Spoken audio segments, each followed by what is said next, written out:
Pangatlo, walk through the open doors God provides. Ang isang lumalagong leader ay lumalakad sa opportunity na binibigay ng Diyos sa kanya. Tingnan mo si Nehemiah.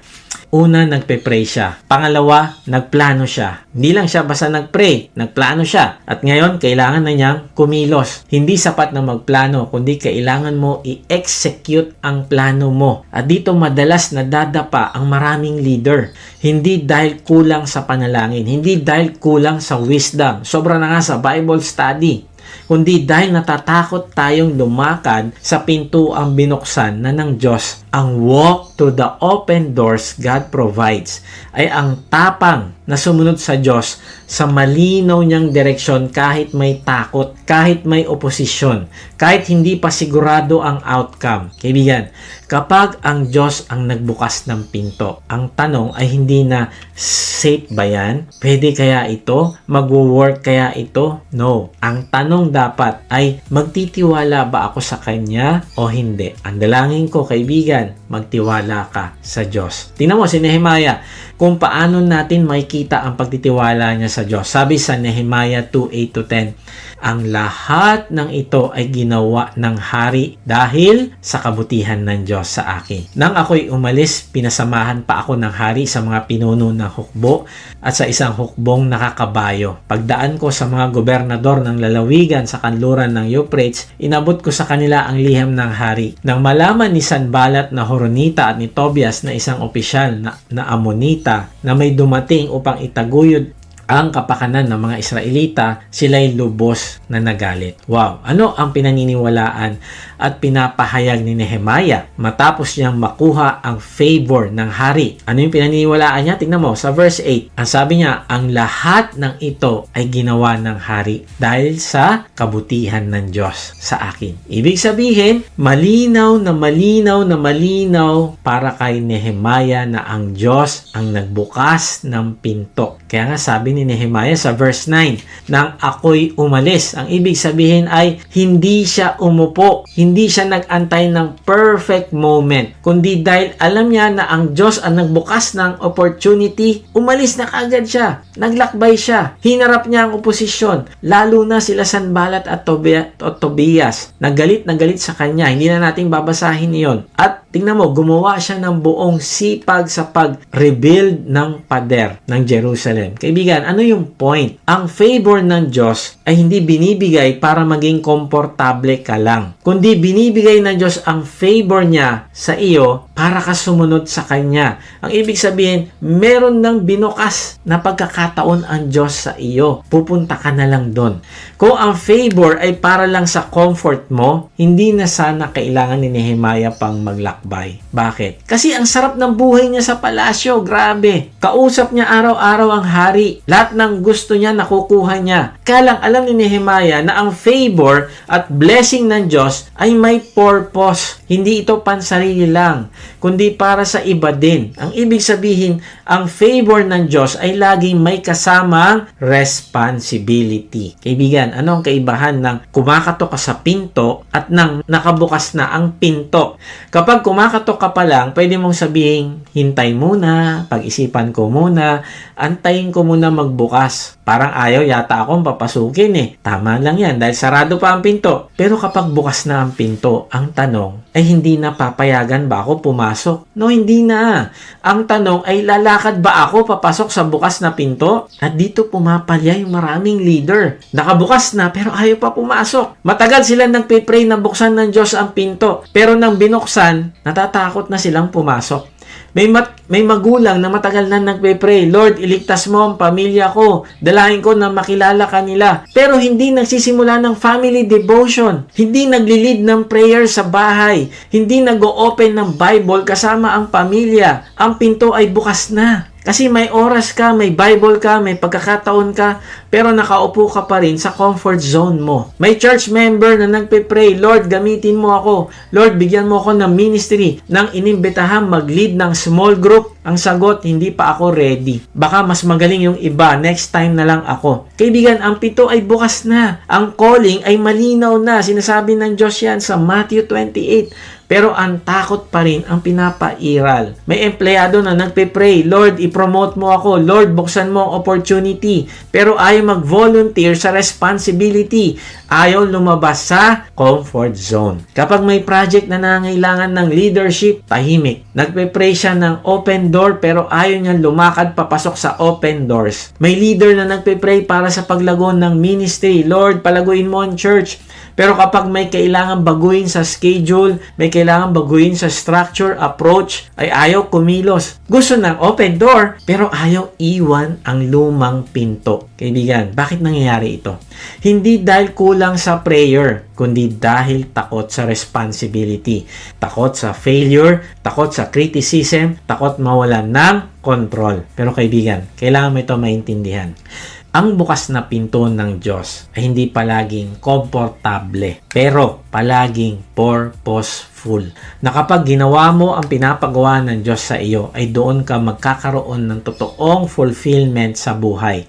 Naalala mo ba yung rich young ruler? Tinawag siya ng Panginoong Hesus. Bukas na yung pinto. Iniimbitahan na siya ng Diyos. Pero umalis siya ng malungkot. Hindi dahil kulang ang invitation sa kanya, kundi dahil mas mahal niya ang comfort kaysa calling. Mas mahal niya ang karangyaan kaysa sa calling. Kaibigan, mas mahal mo ba ang comfort kaysa sa calling sa'yo ng Diyos? Kung mas mahal mo ang comfort, hindi ka lalago sa iyong leadership. Anong bukas na pinto ang matagal mo nang ipinagdasal, pero ngayon ay iniiwasan mo na? Ano ang kinakatakutan mo? Failure, criticism, o obedience? Balikan natin si Nehemiah. May favor na siya, may letters na siya, may resources na siya, may authority na siya, pero kasama ng favor ay opposition. Kasama ng open door ay resistance. Hindi siya nagulat doon. Hindi siya umatras kasi pinagplanuhan niya na yan eh. Pinagpray niya na yan. Kumilos siya kahit may opposition. Tandaan natin ito. Ang faith ay hindi paghihintay na mawala ang opposition. Ang faith ay obedience kahit may opposition. May isang Christian parent na matagal nang alam sa puso niya na tinatawag siya ng Diyos na manguna spiritually sa pamilya. Hindi sarado ang pinto, bukas na bukas. May oras naman siya, may resources, at may opportunity. Ang humahadlang lang, takot. Baka hindi ko kaya, baka hindi ako consistent, baka pumalpak ako. Pero dumating ang araw na pinili niyang sumunod. Nagsimula siya, hindi perpekto, minsan nagkakaaberya, minsan hindi consistent, pero nagpatuloy lang siya.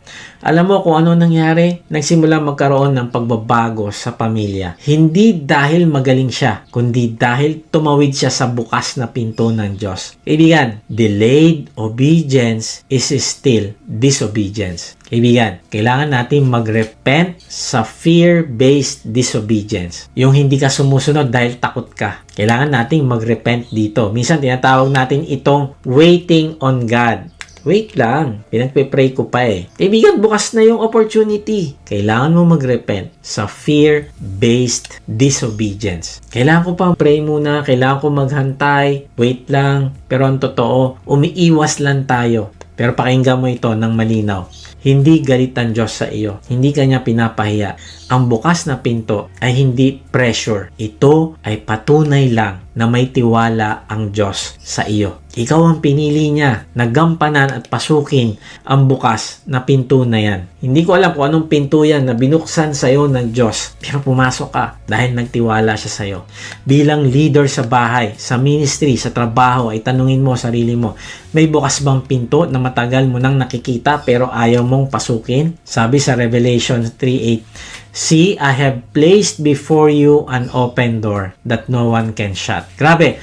Kung ang Diyos ang nagbubukas, ay walang sino man makakapagsara nito. Kaya ang tapang ni Nehemiah, kahit napakaraming kalaban na pumipigil sa paggawa niya ng pader, pero kahit gaano karami ang nag-o-oppose sa plano niya, alam mo nangyari? In 52 days ay natapos niya itayo ang pader ng Jerusalem. Kaya kaibigan, tandaan mo na kung ang Diyos ang nagbukas ng pinto, ang hinihingi niya ay hindi ang tapang mo, kundi ang tiwala mo. Na kahit takot ka, gawin mo pa rin. dahil nagtitiwala ka sa Diyos. Alam mo, bago mo isipin ang mga pintong papasukin mo, ay mayroon pang mas mahalagang tanong ang Diyos para sa iyo ngayon. Pinapasok mo na ba siya sa pinto ng puso mo? Dahil ang totoo, habang tayo ay busy sa pagkatok sa mga pintuan ng opportunity, may isang patuloy na kumakatok sa pintuan ng ating puso. Sino yon? Ang Panginoong Hesus. Revelation 3:20, Here I am. Ang Panginoong Hesus yan ang nagsasalita. I stand at the door and knock. If anyone hears my voice and opens the door, I will come in and eat with that person and they with me. Pansinin mo, si Lord ang leader ng lahat ng leaders. Pero hindi siya namumuno